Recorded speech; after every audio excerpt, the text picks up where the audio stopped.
புதன்கிழமை எடுத்த குட்டி மினி விலாக் தான் இது. காலையில் 7 o'clock தான் எழுந்தேன். குழந்தைங்களுக்கு ஸ்கூலுக்கு என்னென்ன செஞ்சேன்னு பார்க்கலாம். இன்றைக்கி கத்திரிக்காய் கேரட் போட்டு சாம்பார் வச்சுருந்தேன். என் பையனுக்கு பெரிய பையனுக்கு ரொம்ப பிடிக்கும். ஆனால் அதில் இருக்க கேரட் அவன் சாப்பிட மாட்டான், சின்னவன் தான் சாப்பிடுவான்.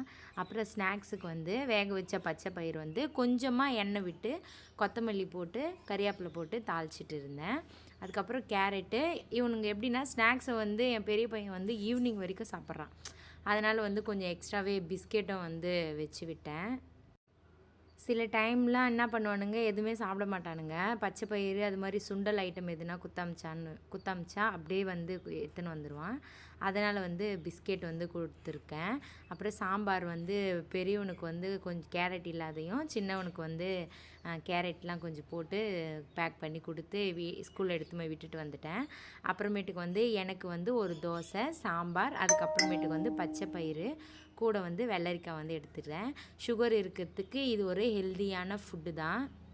என்னோடய சேனலை நீங்கள் ஃபஸ்ட் டைம் பார்க்குறீங்கன்னா மறக்காமல் சப்ஸ்கிரைப் பண்ணி சப்போர்ட் பண்ணுங்கள் ஸ்வீட் ஆர்ட்ஸ்.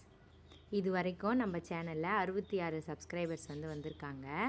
மாத்திரை போடாததுக்கு முன்னையே சாப்பிட்றதுக்கு ரெடி ஆகிட்டேன். ஏன்னா பசி எடுத்துக்கிச்சு. அதுக்கப்புறம் மாத்திரை போட்டு தான் சாப்பிட்ணும். இப்போ சாப்பிட்டேன். மறக்காமல் சப்ஸ்கிரைப் பண்ணி சப்போர்ட் பண்ணி வச்சுக்கோங்க. சுகர் இருக்கிறவங்க இது மாதிரி ஒரு சுண்டல் ஐட்டம், அப்புறம் கீரைக்காய் ஐட்டம் அது மாதிரி எடுத்துக்கோங்க. தேங்க்யூ.